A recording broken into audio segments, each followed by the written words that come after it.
சாகா வழங்கும் spoken English course.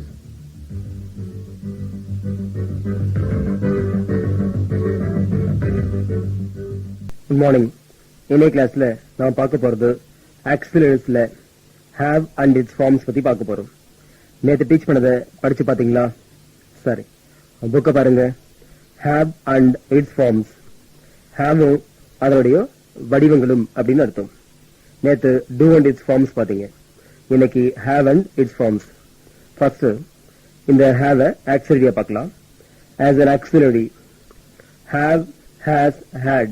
அதாவது ஹேவ்ன்ற வார்த்தை ஆக்சிலரியா வரும்பொழுது 3 ஃபார்ம்ஸ் have, has, had.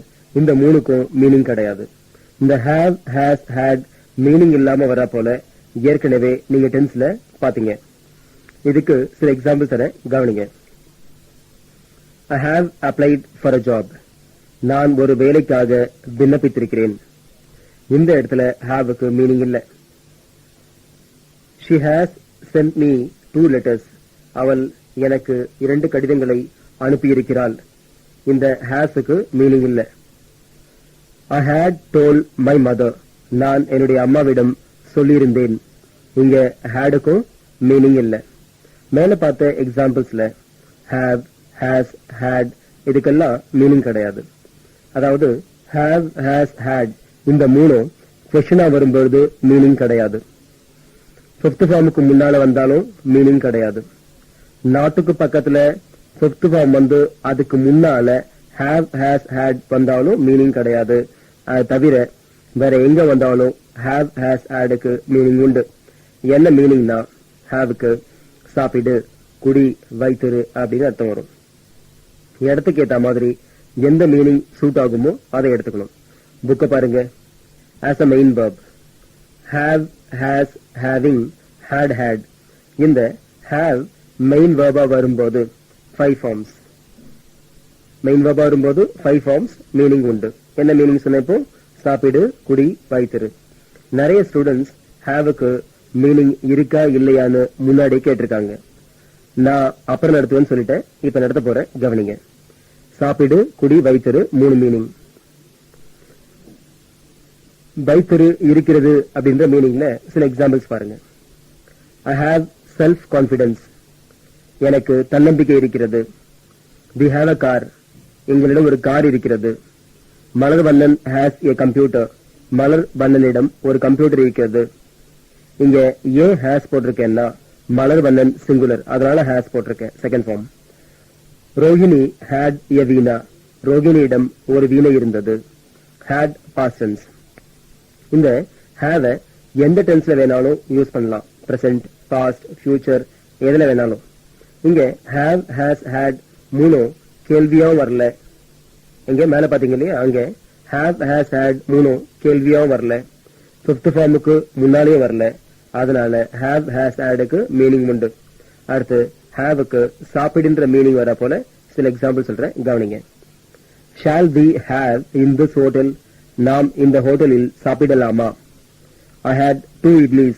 நான் 2 இட்லிகள் சாப்பிட்டேன். Do you have lunch at home? நீ மதிய உணவை வீட்டில் சாப்பிடுகிறாயா? I have had some sweets. நான் கொஞ்சம் ஸ்வீட்ஸ் சாப்பிட்டிருக்கிறேன். இங்க haveக்கு மீனிங் இல்ல, hadக்கு மீனிங் உண்டு. ஏன்னா have, hadன்ற 5th ஃபார்முக்கு முன்னால வந்திருக்கு. மேல எக்ஸாம்பிள்ஸ்ல இருக்கிற have, had இதுக்கெல்லாம் மீனிங் உண்டு. ஏன்னா இதெல்லாம் கேள்வியா வரல, 5th ஃபார்முக்கு முன்னாலே வரல, அதனால மீனிங் உண்டு. எல்லா டென்ஸும் யூஸ் பண்ணலாம். அடுத்து haveக்கு குடின்ற மீனிங் வர போல சில எக்ஸாம்பிள்ஸ் பாருங்க. have some coffee and go. கொஞ்சம் காஃபி சாப்பிட்டு போங்க. haveக்கு குடின்னு ஒரு அர்த்தம் உண்டு. Do you have buttermilk daily? நீ தினமும் மோர் குடிக்கிறாயா? He had a cup of milk. அவன் ஒரு கப் பால் குடித்திருந்தான். இந்த இடத்துல 2 had போட்டிருக்கேன், பிரிண்டிங் மிஸ்டேக் நினைச்சுக்காதீங்க. முதல் had auxiliary மீனிங் இல்ல. ரெண்டாவது had மெயின் verb மீனிங் உண்டு. Don't have too much. நிறைய குடிக்காதே. மேல கொடுத்திருக்க எக்ஸாம்பிள்ஸ்ல have, has, had கேள்வியா வரல, 5th ஃபார்முக்கு முன்னாடியே வரல. அதனால இந்த மூணுக்கும் மீனிங் உண்டு. எந்த டென்ஸ்ல வேணாலும் போட்டுக்கலாம். சரி, கடைசியா இந்த ஹேவிங் பத்தி பாருங்க. ஹேவிங் எங்க வந்தாலும் மீனிங் உண்டு. he is having my bicycle. அவன் என்னுடைய சைக்கிளை வைத்துக் கொண்டிருக்கிறான். don't scold when he is having. அவன் சாப்பிட்டுக் கொண்டிருக்கும் பொழுது திட்டாதே. இது போல நிறைய எக்ஸாம்பிள்ஸ் நீங்களும் கொடுக்கலாம். இது வரைக்கும் என்ன பாத்தீங்க? have auxiliary வரும்போது 3 forms. have, has, had கொஸ்டினா வந்தா மீனிங் கிடையாது. verb 5th ஃபார்முக்கு முன்னால வந்தா மீனிங் கிடையாது. not வந்து 5th ஃபார்ம் வந்து அதுக்கு முன்னால வந்தாலும் மீனிங் கிடையாது. இந்த பாயிண்ட்ஸ் என்னைக்கு மறக்கூடாது. புரிய நினைக்கிறேன். சரி, இனி நாம் பார்க்க போறது other auxiliary verbs.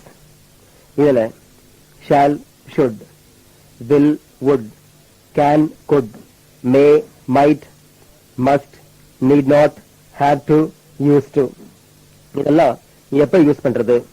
இதுக்கெல்லாம் முன்னால என்ன வரும், பின்னால என்ன வரும், இதுக்கெல்லாம் மீனிங் உண்டா, உண்டுனா என்ன, தமிழ்ல என்ன, இது போல பல முக்கியமான விஷயங்களை இந்த பாடத்தில் தெரிஞ்சுக்க போறீங்க. ஃபர்ஸ்ட் நாம ஷால் எடுத்துக்கலாம். ஷால் நாம ஏற்கனவே ஃபியூச்சர் டென்ஸ்ல பார்த்தோம். புக்க பாருங்க. Uses of shall. Shall is used to refer future tense. It can be used for both singular and plural. However, preference is given only to I and we.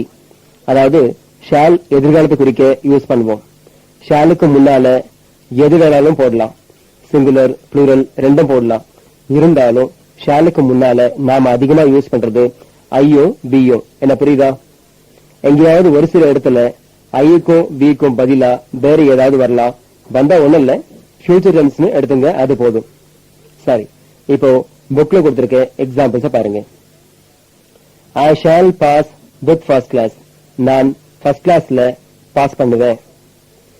We shall go there next week. நாங்க அடுத்த வாரம் அங்க போவோம்.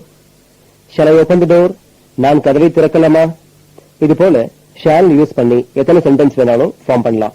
shall future டென்ஸுக்கு அவ்வளவுதான். இது தெரிஞ்சுட்டா போதும். இது தவிர shall வேற எங்கேயும் வராது. ஓகே, அடுத்து நான் பார்க்க போறது shall உடைய past tense should. இத பத்தி பார்க்கலாம். shallக்கு மீனிங் இல்ல, shouldக்கு மீனிங் உண்டு.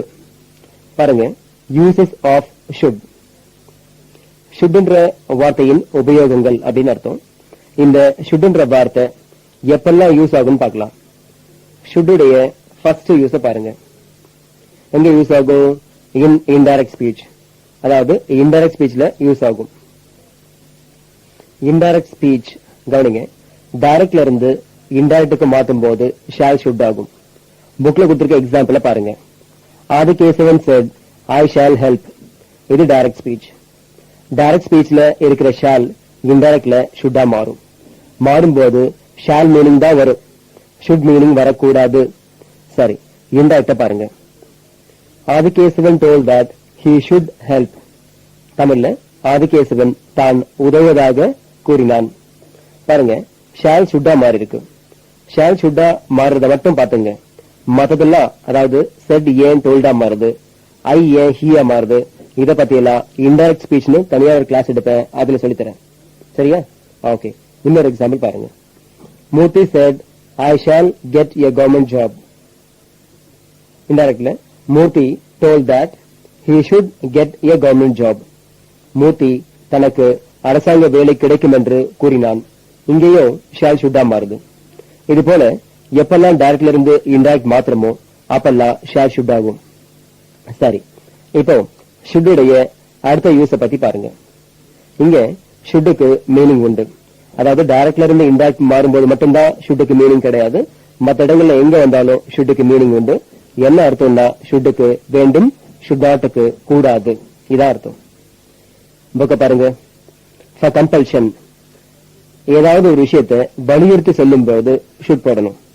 இந்த should present tense, past tense, future tense மூணுத்துலயும் யூஸ் பண்ணலாம். கேள்வியாவும் வரலாம். ஷுட்ட முன்னால போட்டா கேள்வி ஆயிடும். ஃபர்ஸ்ட் பிரசன்ட் டென்ஸ்ல பாருங்க. Present tense, we should understand each other. நாம் ஒருவரை ஒருவர் புரிந்து கொள்ள வேண்டும். இங்க ஷுட்டுக்கு வேண்டும்ன்ற அர்த்தம். இதுல இல்ல, இனி வரப்போற எல்லா எக்ஸாம்பிள்ஸ்லயும் ஷுட்டுக்கு வேண்டும்ன்ற மீனிங் தான். இது கவனிங்க. Parents should respect the feelings of their children. பெற்றோர்கள் தங்களின் குழந்தைகளுடைய உணர்ச்சிகளை மதிக்க வேண்டும். I should walk daily. நான் தினமும் நடக்க வேண்டும். You should not waste time. நீ காலத்தை வீணாக்க கூடாது. இங்க should not வந்திருக்கு. மீனிங் என்ன? கூடாது. Okay. You should not travel in the bus without ticket. நீ பஸ்ஸில் டிக்கெட் இல்லாமல் பயணம் செய்யக்கூடாது. இது போல பல உதாரணங்கள் சொல்லிட்டே போலாம். அடுத்து should பாசிங்ஸ்ல எப்படி வருதுன்னு பாருங்க. should பாசிங்ஸ்ல வரும்போது ஷுட்டுக்கு பக்கத்துல have, ஷுட்டுக்கு பக்கத்துல have, அதுக்கு பக்கத்துல verb fifth ஃபார்ம்ல வரணும். அதாவது should have fifth ஃபார்ம் இந்த ஆர்டர்ல வரணும். இதை எப்பவும் வரக்கூடாது. haveக்கு பதிலா has had போடவும் கூடாது. should வரணும், பக்கத்துல have வரணும், அது பக்கத்துல verb வரணும். அது என்ன ஃபார்ம்னா fifth ஃபார்ம். இப்படிதான் வரணும். அப்புறம் நடந்து முடிஞ்ச விஷயத்துக்கு தான் இதை யூஸ் பண்ணணும். எப்படி? நடந்து முடிஞ்ச விஷயம் தான், ஏன்னா பாஸ்ட். சரி, புக்க பாருங்க. You should have asked me. நீ என்னை கேட்டிருக்க வேண்டும். You should have asked me என்ன அர்த்தம்? நீ என்னை கேட்டிருக்க வேண்டும். We should have told them yesterday itself. நாம் நேற்றே அவர்களிடம் சொல்லியிருக்க வேண்டும். I should have finished it before July. நான் இதை ஜூலைக்கு முன்னால் முடித்திருக்க வேண்டும். இதெல்லாம் எப்படி வருது பாருங்க. கேட்டிருக்க வேண்டும், சொல்லியிருக்க வேண்டும், முடித்திருக்க வேண்டும். தமிழ்ல இப்படிதான் வரும். இதே நெகட்டிவ், அதாவது ஷுட்டுக்கு பக்கத்துல நாட் போட்டு எக்ஸாம்பிள் சொல்றேன், கவனிங்க. Police should not have arrested her. Police அவளை கைது செய்திருக்க கூடாது. You should not have beaten him. நீ அவனை அடித்திருக்க கூடாது. இது போல நாட் வந்தா செய்திருக்க கூடாது, அடித்திருக்க கூடாது, சொல்லியிருக்க கூடாது, பார்த்திருக்க கூடாது. இப்படிதான் தமிழ்ல மீன் பண்ணிக்கிறோம். should not வரதுனால கூடாது அப்படின்ற மீனிங் வரும். சோ இது போல எங்க should have fifth ஃபார்ம் வந்தாலோ should not have fifth form வந்தாலோ மேல எக்ஸாம்பிள்ஸ்ல பார்த்த மாதிரி தான் எடுத்துக்கணும். என்ன புரியுதா? இப்போ இதே should ஃபியூச்சர் டென்ஸ்ல வரும்போது எப்படி வரும் பாருங்க. Future tense. I should go to employment office next week. நான் வேலை வாய்ப்பு அலுவலகத்திற்கு அடுத்த வாரம் போக வேண்டும். அடுத்த வாரம் செய்ய போறத சொல்லும் போது should யூஸ் பண்ணலாம். அது ஃபியூச்சர் டென்ஸ்லயும் யூஸ் பண்ணலாம். இது பாருங்க. You should not forget to bring hall ticket. நீங்கள் ஹால் டிக்கெட் கொண்டு வர மறக்க கூடாது. We should not be in America after 5 years. நாம் 5 வருடங்களுக்கு பிறகு அமெரிக்காவில் இருக்கக்கூடாது. இது போல நிறைய எக்ஸாம்பிள்ஸ் கொடுக்கலாம். என்ன புரியுதா? இதே should கொஸ்டினாவும் மாத்தலாம். Should I write the exam in English? நான் தேர்வை ஆங்கிலத்தில் எழுத வேண்டுமா? Should Veerappan surrender? வீரப்பன் சரணடைய வேண்டுமா? Should India import goods? India பொருட்களை இறக்குமதி செய்ய வேண்டுமா? இது போல எத்தனை கொஸ்டின்ஸ் வேணாலும் கேட்கலாம். should முன்னால போட்டா கொஸ்டின் கிடைக்கும். என்ன புரியுதா? should னா வேண்டும், should not னா கூடாது. should present, past, future எல்லாத்துக்கும் யூஸ் பண்ணலாம். கொஸ்டினாவும் யூஸ் பண்ணலாம். இப்போ நாம அடுத்து பார்க்க போறது will. புக்க பாருங்க. uses of will. It is used to refer future tense for both singular and plural. அதாவது will எதிர்காலத்தை குறிக்க பயன்படுத்தலாம். சிங்குலருக்கும் யூஸ் பண்ணலாம், ப்ளூரலுக்கும் யூஸ் பண்ணலாம். இந்த will ஏற்கனவே டென்ஸ் என்ற பாடத்துல, அதாவது ஃபியூச்சர் டென்ஸ்ல பாத்தீங்க. அங்க அதுக்கு மீனிங் இல்ல. இந்த will 4 இடங்கள்ல வெவ்வேறு மீனிங்ல வரலாம். கவனிங்க. will ஃபியூச்சர் டென்ஸ்ல வரலாம், will அப்படின்ற மீனிங்ல வரலாம், விரும்புன்ற மீனிங்ல வரலாம், வைராகியன்ற மீனிங்ல வரலாம். ஒன்னு will ஃபியூச்சர் டென்ஸ்ல யூஸ் ஆகும், அங்க அதுக்கு மீனிங் கிடையாது. அது ரெண்டாவது பாத்தீங்கன்னா வில்லுக்கு உயிர்னு ஒரு அர்த்தம் உண்டு, இங்க மீனிங் உண்டு. மூணாவது இந்த வில்லுக்கு மீனிங் உண்டு, இங்க வில்ல விரும்பு, ஆசைப்படு அப்படின்னு அர்த்தம். அதே வில்லுக்கு மன உறுதி, வைராகியம்னு இன்னொரு மீனிங் உண்டு. இடத்துக்கு ஏத்த மாதிரி மீனிங் எடுத்துக்கணும். சரி, ஒவ்வொன்னா பார்க்கலாம். முதல்ல ஃபியூச்சர் டென்ஸ். எதிர்காலத்துல will எப்படி யூஸ் ஆகுது அப்படின்னு பாருங்க. வில்லுக்கு முன்னால சிங்குலர் அல்லது ப்ளூரல் யூஸ் பண்ணலாம். ஐயோ யூஸ் பண்ணலாம், வியோ யூஸ் பண்ணலாம். கேள்வி வேணுமா? will முன்னால போட்டா கேள்வி கிடைச்சிரும். எக்ஸாம்பிள்ஸ் பாருங்க. Mahesh Boopathi will get gold medal. Mahesh Boopathi தங்க பதக்கம் பெறுவார். DMK will win only 16 seats. DMK 16 இடங்கள் மட்டுமே ஜெயிக்கும். Don't worry, you will speak English fluently after this course. கவலைப்படாதே, இந்த பயிற்சிக்கு பிறகு நீ சரளமாக ஆங்கிலம் பேசுவாய். இதுக்கெல்லாம் கேள்வி வேணுமா? பில்ல முன்னால போட்டா கேள்வி கிடைச்சிடும். I will come to see you. நான் உன்னை பார்க்க வருவேன். இது போல பில்லுக்கு முன்னால ஐயும் போடலாம், வியும் போடலாம். புரியல நினைக்கிறேன். அது முதல்ல என்ன சொன்னா, ஷாலுக்கு முன்னால ஐ போடணும், வி போடணும் சொன்னேன். இப்ப என்ன சொல்ற, அதே ஐக்கு விக்கு பக்கத்துல பில்லும் போடலாம். சரி, நாம அடுத்து பார்க்க போறது உயில்ன்ற மீனிங்ல பாருங்க. My grandmother has written a will. எங்க பாட்டி ஒரு உயில் எழுதி வச்சிருக்காங்க. I lost my will somewhere. நான் என்னுடைய உயிலை எங்கேயோ தொலைத்து விட்டேன். இப்ப இந்த இடத்துல வில்லுக்கு என்ன மீனிங்? உயில் அப்படின்ற மீனிங். சரி, அடுத்து வில்ல விரும்புன்ற மீனிங்ல பார்க்கலாம். I am willing to buy a puppy. நான் ஒரு நாய்க்குட்டியை வாங்க விரும்புகிறேன். she is willing to marry. அவள் திருமணம் செய்து கொள்ள விரும்புகிறாள். இப்போ இந்த இடத்துல இந்த ரெண்டு எக்ஸாம்பிள்ல வில்லுக்கு என்ன மீனிங்? விரும்பு அப்படின்ற அர்த்தம். இப்படியே வரும். அதாவது வில்லு வைராகியம் அப்படின்ற மீனிங்ல வரும். பாருங்க, where there is a will there is a way. மனம் இருந்தால் மார்க்கம் உண்டு. இது ஒரு பழமொழி. பழமொழிக்கு இங்கிலீஷ்ல ப்ராவர்ப்னு சொல்லும். இந்த இடத்துல வில்லுக்கு வைராகியம் அப்படின்னு அர்த்தம். Don't lose your will power. உன்னுடைய வைராக்கியத்தை கைவிடாதே. இது போல வில்லுக்கு 4 மீனிங் உண்டு. எல்லாத்துக்கும் எக்ஸாம்பிள்ஸ் பாத்தீங்க. பெரும்பாலும் வில் ஃபியூச்சர் டென்ஸ்ல தான் யூஸ் ஆகும். சரி, இப்போ நாம அடுத்து பார்க்க போறது வுட். புக்க பாருங்க. வுட் என்ன தெரியும் இல்லையா? வில்லுடைய பாசன்ஸ் தான் வுட். Use of would. வுட்ன்ற வார்த்தையை எங்கெல்லாம் யூஸ் பண்ணணும்ன்றத பாருங்க. வுட்டுடைய பயன்களை ஒவ்வொன்னா பாருங்க. First use in indirect speech. அதாவது இன்டைரக்ட் ஸ்பீச்ல எப்படி யூஸ் பண்றதுன்னு பாருங்க. Examples. My boss said I will dismiss you. இது டைரக்ட் ஸ்பீச். இன்டைரக்ட்ல my boss told that he would dismiss me. என்னுடைய பாஸ் என்னை டிஸ்மிஸ் செய்வேன் என்று கூறினார். இங்க டைரக்ட்ல இருக்க வில் இன்டைரக்ட்ல உட்டா மாறி இருக்கு. வில் உட்டா மாறியதால அர்த்தம் மாறி நினைச்சுக்காதீங்க. வில் இருந்தா என்ன மீனிங்கோ அதே மீனிங் தான் உட் இருந்தாலும். இன்னொரு விஷயம், உட்டுக்கு மீனிங் கிடையாது, ஷுட்டுக்கு மீனிங் உண்டு. ஷுட்னா என்ன அர்த்தம்? வேண்டும் அப்படின்னு அர்த்தம். ஆனா ஷுட் போல உட்டுக்கு மீனிங் சொல்ல முடியாது. சரி, அடுத்த எக்ஸாம்பிள் பாருங்க. A doctor said there will be no problem for you. Indirectly, a doctor told that there would be no problem for me. ஒரு டாக்டர் எனக்கு பிரச்சனை ஏதும் இருக்காது என்று கூறினார். இங்கேயும் வில் இன்டைரக்ட்ல உட்டா மாறி இருக்கு. மீனிங் என்ன? வில் மீனிங் தான் எடுத்துக்கணும். இது போல எப்ப டைரக்ட்ல வில் வந்தாலும் உட்டா மாத்திடணும். மேல கொடுத்திருக்க எக்ஸாம்பிள்ல மத்ததெல்லாம் ஏன் மாறுதுன்னு நான் இன்னொரு கிளாஸ்ல டீச் பண்ணுவேன். நீங்க பாத்துக்க வேண்டியது வில் உட் ஆகுதா அதை பார்த்தா போதும். சரி, இப்போ உட்டுடைய அடுத்த யூஸ் பத்தி பாருங்க. To make polite question. பணிவான அல்லது தாழ்மையான கேள்விகளை கேட்கறத பத்தி பாருங்க. அதாவது ஒருத்தர் கிட்ட உதவி எதிர்பார்த்து கேட்கிற கேள்விக்கு உட்டு போட்டு ஆரம்பிச்சா நல்லா இருக்கும். எக்ஸாம்பிள் பாருங்க. would you move a bit? நீங்கள் கொஞ்சம் நகர முடியுமா? இந்த இடத்துல உட்டுக்கு மீனிங் கிடையாது. பட் எதை குறிக்குதுன்னா பணிவை குறிக்குது. would you allow me get inside? நான் உள்ளே போக நீங்கள் அனுமதிக்க முடியுமா? would you tell me where the reservation counter is? Reservation counter எங்கே இருக்கிறது என்று சொல்ல முடியுமா? இது போல உதவி எதிர்பார்த்து கேட்கறதுக்கு would யூஸ் பண்ணலாம்.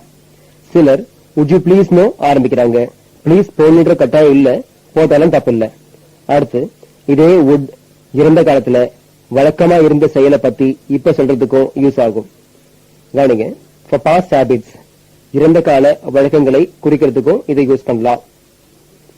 those days we would cut the class and go to movie. அப்பெல்லாம் நாங்க கிளாஸ கட் அடிச்சுட்டு படத்துக்கு போவோம். இத பாருங்க, ஒரு காலத்துல இந்த விஷயம் வழக்கத்துல இருந்தது, இப்ப கிடையாது. அது ஒரு காலத்துல இது செஞ்சுட்டு இருந்தோம், இப்ப கிடையாது. இது போல இடங்கள்லயும் would யூஸ் பண்ணலாம். when I was young my father would beat me. நான் சின்ன பையனா இருந்தப்போ எங்க அப்பா என்ன அடிப்பாரு. இப்ப இல்ல, நான் சின்ன பையனா இருந்தப்ப. சரி, People would walk for miles together 50 years ago. 50 வருஷத்துக்கு முன்னால மக்கள் மைல் கணக்கா நடந்தே போவாங்க. 50 வருஷத்துக்கு முன்னால, இப்ப இல்லைன்னு அர்த்தம். இது போல இறந்த காலத்துல வழக்கமா இருந்த செயலை பத்தி இப்ப சொல்லும் போது would யூஸ் பண்ணுவோம். சரியா? would உடைய அடுத்த யூஸ பாருங்க. ஃபார் willingness, அதாவது விருப்பத்தை தெரிவிக்கிறதுக்கும் would யூஸ் பண்ணலாம். இந்த இடத்துல would like to இந்த 3 வார்த்தைகளையும் ஒன்னா சொல்லணும். இதை யூஸ் பண்ணி பேசினா ரொம்ப டீசெண்டா இருக்கும், பிளீசிங்காவும் இருக்கும். எக்ஸாம்பிள் பாருங்க. I would like to continue my studies. நான் என்னுடைய படிப்பை தொடர விரும்புகிறேன். would like to 3 சேர்ந்து விரும்புகிறேன் அப்படின்னு அர்த்தம் வரும். would you like to have anything? நீ ஏதாவது சாப்பிட விரும்புகிறாயா? would முன்னால போட்டா கேள்வி கிடைச்சிடும்.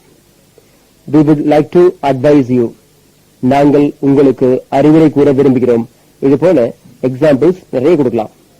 அடுத்து இதே would பாஸ்டென்ஸ்ல எப்படி இருக்குன்னு பாருங்க. இன் பாஸ்டென்ஸ், அதாவது இறந்த காலத்துல நடந்த விஷயத்தை சொல்றதுக்கும் would யூஸ் பண்ணலாம். செயல் நடந்து முடிஞ்ச பிறகு இப்படி செஞ்சிருக்கலாமே அப்படி செஞ்சிருக்கலாமே சொல்றதுக்கும் would யூஸ் பண்ணலாம். இந்த இடத்துல would-க்கு பக்கத்துல have வரும். அதுக்கு பக்கத்துல verb fifth form வரும். அதாவது would, have, verb fifth form இந்த ஆர்டர்ல வரும். should-யும் இதே போல பாத்தீங்க. should have fifth form ஞாபகம் இருக்கு நினைக்கிறேன். முதல்ல பாஸ்டென்ஸ்ல பார்த்த would வேற, இந்த would வேற. இந்த would-க்கு பக்கத்துல have, verb fifth form வரும். ஆனா அங்க வராது. அந்த would இறந்த காலத்துல வழக்கமா இருந்தது குறிக்கும். இது அப்படி இல்ல. சரி, would யூஸ் பண்ணா கம்பல்ஷன், கட்டாயம் கொஞ்சம் கம்மியா இருக்கும். எக்ஸாம்பிள பாருங்க. you would have called him. நீ அவனை கூப்பிட்டு இருக்கலாம். இங்க என்ன அர்த்தம்? கூப்பிட்டு இருக்கலாம், பரவாயில்லன்னு அர்த்தம். நீ கூப்பிட்டுக்கலாம், சரி பரவாயில்ல அப்படின்னு அர்த்தம். அதே should போட்டா கூப்பிட்டு இருக்க வேண்டும் அப்படின்னு அர்த்தம். இது compulsion. they would have tried it. அவங்க அதை ட்ரை பண்ணிருக்கலாம்னு அர்த்தம். I would have bought in Singapore itself. நான் சிங்கப்பூர்லயே வாங்கியிருக்கலாம்னு அர்த்தம். வாங்கி இருக்கணும் அர்த்தம் கிடையாது. அதே should have bought அப்படின்னா வாங்கியிருக்க வேண்டும் அர்த்தம். இது கம்பல்ஷன் ஜாஸ்தியா இருக்கு. we would have gone for some other movie. நாம வேற ஏதாவது படத்துக்கு போயிருக்கலாம். would have gone போயிருக்கலாம். இதே should இருந்தா போயிருக்க வேண்டும் அப்படின்னு அர்த்தம் வரும். my friend would not have bought a Dynora TV. அவருடைய ஃப்ரெண்ட் Dynora டிவியை வாங்காமல் இருந்திருக்கலாம் அப்படின்னு அர்த்தம். எப்படி? வாங்காமல் இருந்திருக்கலாம் அப்படின்னு அர்த்தம். இது நெகட்டிவ், ஏன்னா நாட்டு வந்திருக்கு. இதே should not have bought அப்படின்னா வாங்கியிருக்க கூடாது அப்படின்னு அர்த்தம் வரும். இது போல நிறைய எக்ஸாம்பிள்ஸ் கொடுத்துட்டே போலாம். would இது போல ஃபங்க்ஷன் ஆகிறத நியூஸ் பேப்பர்ஸ்ல அடிக்கடி நீங்க பார்க்கலாம். இன்னொரு முக்கியமான விஷயம், would-க்கு பக்கத்துல have-க்கு பதிலா has-ஓ had-ஓ வராது, வரக்கூடாது. would-க்கு முன்னால சிங்குலர் இருந்தாலும் plural இருந்தாலும் would-க்கும் should-க்கும் பின்னால have plus verb fifth form இந்த ஆர்டர் தான் வரணும். புரியுதா? மேல பார்த்து இந்த 5 இடங்களை தவிர வேற எங்கேயும் would யூஸ் பண்ண முடியாது.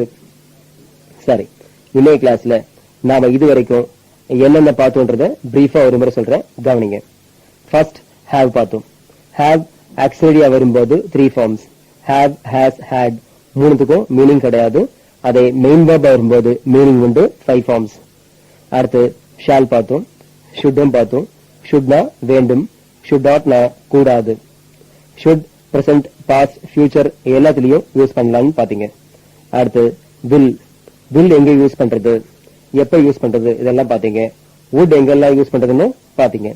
இதுக்கு மேல இன்னைய கிளாஸ்ல நடத்த நேரம் இல்ல, நான் எக்ஸசைஸ்ல என்ன செய்ய சொல்லிருக்கணும் அதெல்லாம் செஞ்சு பாருங்க. சோ இதோட இன்னைய கிளாஸை முடிக்கலாம். see you tomorrow. thank you. இன்னும் நிறைய தெரிஞ்சுக்கணும்னா என்னுடைய வீடியோ சிடியை வாங்கி பாருங்க, ரொம்ப யூஸ்ஃபுல்லா இருக்கும். இந்த சிடிஸ் இல்லாம நீங்க என்கிட்ட நேரடியாகவும் கத்துக்கலாம், ஆன்லைன்ல அதாவது ஸ்கைப் மூலமாகவும் கத்துக்கலாம், அல்லது மொபைல் வழியாகவும் கத்துக்கலாம். டீடைல்ஸ் வேணும்னா என்னுடைய மொபைல் நம்பருக்கு கால் பண்ணுங்க. 9444426000 அல்லது லேண்ட்லைன் நம்பர் 24333325க்கு கால் பண்ணுங்க. நம்ம வெப்சைட் வந்து www.sagaenglish.in. அட்ரஸ் வந்து 568 அண்ணா சாலை, தேனாம்பேட்டை, சென்னை 18.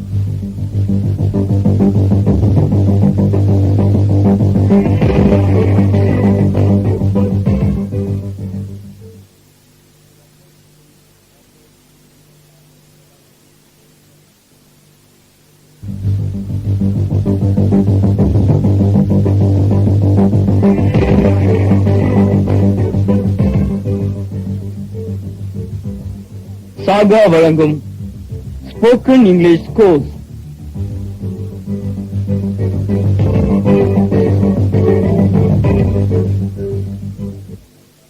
மார்னிங். இன்னைக்கு கிளாஸ்ல நான் பார்க்க போறது ஆக்சிலரிஸ்ல can, could, may, might, must இதெல்லாம் எங்க யூஸ் பண்றது, எப்ப யூஸ் பண்றதுன்னு பார்க்க போறோம். நேற்றுக்கு நிறைய இதுல படிச்சீங்களா? முதல்லயே நான் அர்த்தத்துக்கும் நாம இங்கிலீஷ் பேசுறதுக்கோ எழுதுறதுக்கோ சம்பந்தம் இருக்குன்னு சொன்னேன். சம்பந்தம் என்ன நினைச்சுக்காதீங்க. இந்த கோர்ஸ்ல படிச்சுக்கிட்டு இருக்கும்போது news paper, magazines, stories, fictions, novels இதெல்லாம் படிக்காதீங்கன்னு ஏற்கனவே சொன்னேன். ஏன்னா பேப்பர்ல அல்லது புக்ல ஒரு சென்டென்ஸை படிக்க முயற்சி பண்ணும்பொழுது அதுல நான் நடத்திய பாடம், நடத்த போற பாடம் இது ரெண்டும் கலந்து வரும். நடத்திய பாடத்திலிருந்து ஏதாவது ஒரு விஷயம் வந்தா புரிஞ்சுப்பீங்க, நடத்த போற பாடத்திலிருந்து ஏதாவது ஒரு விஷயம் வந்தா புரிஞ்சுக்க முடியாது இல்லையா? அதனால நான் எல்லாத்தையும் முடிக்கிற வரைக்கும் கொஞ்சம் வெயிட் பண்ணுங்க. அது வரைக்கும் நான் நடத்துறத மட்டும் படிங்க, எக்ஸசைஸ்ல சொல்றதை மட்டும் செஞ்சு பாருங்க. என்ன புரியுதா? சரி, விஷயத்துக்கு வரலாம். கேன் பத்தி பாருங்க. Use of can. கேன்ற வார்த்தையுடைய பயன்கள் என்னன்னு பாருங்க. ஃபார் எபிலிட்டி, முடியும்னு சொல்றதுக்கு கேன் போடலாம், முடியாதுன்னு சொல்றதுக்கு கெனாட் போடலாம். கேன முன்னால போட்டா முடியுமான்ற கேள்வி கிடைக்கும். இப்போ எக்ஸாம்பிள்ஸ் பாருங்க. You can speak English ஃப்ளூவென்ட்லி. நீ ஆங்கிலம் சரளமாக பேச முடியும். You can do anything. உன்னால் எதையும் செய்ய முடியும். இதையே கேன் இல்லாம ஏபிள்ன்ற வார்த்தையை போட்டு பேச முடியும். மீனிங் ஒண்ணுதான், கவனிங்க. You can speak English fluently or you will be able to speak English fluently. அடுத்து you can do anything. இத you are able to do anything னு சொல்லலாம். சோ இப்படி கேனுக்கு பதிலா able போட்டும் பேசலாம். சிலர் கேன், ஏபிள் ரெண்டுத்தையும் ஒரே வாக்கியத்துல யூஸ் பண்ணி பேசுறாங்க. இது தப்பு. அதாவது you can able to speak English fluently, you can able to do anything இப்படின்னு பேசுறாங்க. இது போல பேசக்கூடாது. என்ன புரியுதா? சரி, இப்போ கேனுக்கு கொடுத்திருக்க அடுத்த எக்ஸாம்பிள பாருங்க. I can play guitar. நான் கிட்டார் வாசிக்க முடியும். பிளேனா இங்க விளையாடுன்னு அர்த்தம் கிடையாது, வாசின்னு அர்த்தம். என்ன கேனுக்கு கொடுத்திருக்க எக்ஸாம்பிள்ஸ் புரியுதா? கெனாட்டுக்கு சில எக்ஸாம்பிள்ஸ் பார்க்கலாம், கவனிங்க. கெனாட்னா முடியாது அப்படின்னு அர்த்தம். மணி cannot do everything. பணத்தால் எல்லாவற்றையும் சாதிக்க முடியாது. You cannot understand girls. பெண்களை புரிந்து கொள்ள முடியாது. I cannot help you. நான் உனக்கு உதவ முடியாது. பாருங்க, எல்லா இடங்கள்லயும் முடியாது முடியாதுன்னு அர்த்தம் வரும். அடுத்து இதே கேன் கொஸ்டினா வர போல சில எக்ஸாம்பிள்ஸ் பார்க்கலாம். இங்க கேனுக்கு முடியுமான்னு அர்த்தம் கிடைக்கும். Can you count the stars? நீ நட்சத்திரங்களை எண்ண முடியுமா? Can you count the stars என்ன அர்த்தம்? நீ நட்சத்திரங்களை எண்ண முடியுமா? Can Sarathkumar win the election? Sarathkumar தேர்தலில் ஜெயிக்க முடியுமா? Can I apply for that job? நான் அந்த வேலைக்கு விண்ணப்பிக்க முடியுமா? இது போல எத்தனை கொஸ்டின்ஸ் வேணாலும் கேட்கலாம். என்ன கேட்டாலும் முடியுமான்ற அர்த்தம் தான் வரும். என்ன புரியுதா? அடுத்து நான் பார்க்க போறது இதே கேன பணிவான கேள்விகளுக்கும் யூஸ் பண்ணலாம். புக்க பாருங்க. For less polite question. பொலைட்னா பணிவான அல்லது தாழ்மையான அர்த்தம். கேன்ன்ற வார்த்தையை உதவி எதிர்பார்த்து கேட்கும் போது யூஸ் பண்ணலாம். என்ன ஒண்ணு, இந்த கேன் ரொம்ப தாழ்மையான கேள்வின்னு சொல்ல முடியாது, ஓரளவுக்கு தாழ்மையா இருக்கும், அவ்வளவுதான். எக்ஸாம்பிள் பாருங்க. Can I have Pepsi? எனக்கு ஒரு பெப்சி தாங்க அப்படின்னு கடைக்காட்ட கேக்குறீங்க. பாருங்க, ஒரு கடைக்காரர்கிட்ட ஒரு பொருளை கேட்கும் போது ரொம்ப பொலைட்டா கேட்கணுன்ற அவசியம் கிடையாது. ஏன்னா காசு தரீங்க, ஒரு பொருள் தராரு. இந்த இடத்துல கேன் போட்டா போதும். Can you lend me your calculator? உன் கால்குலேட்டரை கொஞ்சம் இரவில் தர முடியுமா? ஃப்ரெண்டு கிட்ட அவன் கால்குலேட்டர் கேட்கும்போது ரொம்ப பொலைட்டா கேட்கணுன்ற அவசியம் கிடையாது. கொஞ்சம் உரிமையோட கேட்கலாம், ஏன்னா ஃப்ரெண்ட் இல்லையா, அதனால கேனே போடுங்க. இன்னொரு எக்ஸாம்பிள் பாருங்க. Can you stop talking? பேசுவதை நிறுத்த முடியுமா? டீச்சர் கிளாஸ்ல ஸ்டூடெண்ட்ஸை பார்த்து கேட்கும் போது கேன் போடலாம், ஏன்னா டீச்சர் ஸ்டூடெண்ட்ஸ் கிட்ட பணிவா கேட்கின்ற கட்டாயம் கிடையாது. இது போல இடத்துக்கு ஏத்த மாதிரி கேன் போடுறதோ அல்லது வேற ஏதாவது போடுறதோ போடணும். நான் புரியுதா? இதுவரைக்கும் கேன்ல என்ன பாத்தீங்க? கேன்னா முடியும், கேனாட்னா முடியாது. கேன முன்னால போட்டா கேள்வி கிடைச்சிரும். எல்லாத்துக்கும் எக்ஸாம்பிள்ஸ் பாத்தீங்க. அடுத்து நாம் பார்க்க போறது யூசஸ் ஆஃப் குட். புக்க பாருங்க. அதாவது குட் எங்கெல்லாம் எப்பெல்லாம் யூஸ் பண்றதுன்னு பார்க்க போறோம். கேனுடைய பாசஸ் தான் குட். இந்த குட்டுக்கு சில இடங்கள்ல மீனிங் உண்டு, சில இடங்கள்ல மீனிங் கிடையாது. எக்ஸாம்பிள்ஸ் பார்க்கும்போது அதை நீங்களே புரிஞ்சுப்பீங்க. குட்டுடைய முதல் யூஸ், அதாவது ஃபர்ஸ்ட் யூஸ் பாருங்க, இன் இன்டைரக்ட் ஸ்பீச். இன்டைரக்ட்ல இது யூஸ் ஆகும். எக்ஸாம்பிள் பாருங்க. You can see the god said கல்கி. இது இன்டைரக்ட்ல கல்கி told that we could see the god. கல்கி நாம் கடவுளை பார்க்க முடியும் என்று கூறினார். கேன் இன்டைரக்ட்ல குட்டா மாறுது. இது போல மாறும்போது கேன் மீனிங் தான் வரும், குட் மீனிங் வராது. கேன் குட்டா மாறுத மட்டும் பாத்துங்க, மத்ததெல்லாம் ஏன் மாறுது, எப்படி மாறுதுன்னு இன்னொரு கிளாஸ்ல டீச் பண்ணுவேன். அடுத்த எக்ஸாம்பிள் பாருங்க. Banu said I can study IAS. இன்டைரக்ட்ல Banu told that she could study IAS. Banu தன்னால் IAS படிக்க முடியும் என்று கூறினாள். கேன் குட்டா மாறி இருக்கு, அவ்வளவுதான். இது போல எப்பெல்லாம் டைரக்ட்ல இருந்து இன்டைரக்டுக்கு மாத்திரமோ அப்பெல்லாம் கேன் குட் ஆகும். சரி, இப்போ குட்டுடைய அடுத்த யூஸ பத்தி பாருங்க. இன் பாஸ்ட் டென்ஸ், அதாவது பாஸ்ட் டென்ஸ்க்கு குட் யூஸ் பண்ணலாம். Can present tense, could past tense. Can முடியும், cannot முடியாது. குட் முடிந்தது, குட் நாட் முடியவில்லை. இந்த மீனிங்க எப்பவும் வரக்கூடாது. இறந்த காலத்துல ஏதோ ஒரு செயல் செய்ய முடிஞ்சது அப்படியா இருந்தா இங்க குட் யூஸ் பண்ணணும். இறந்த காலத்துல ஒரு செயல் செய்ய முடிஞ்சதா குட் யூஸ் பண்ணணும். அதே இறந்த காலத்துல ஒரு செயல் செய்ய முடியலன்னு சொல்லும் பொழுது குட் நாட் யூஸ் பண்ணணும்.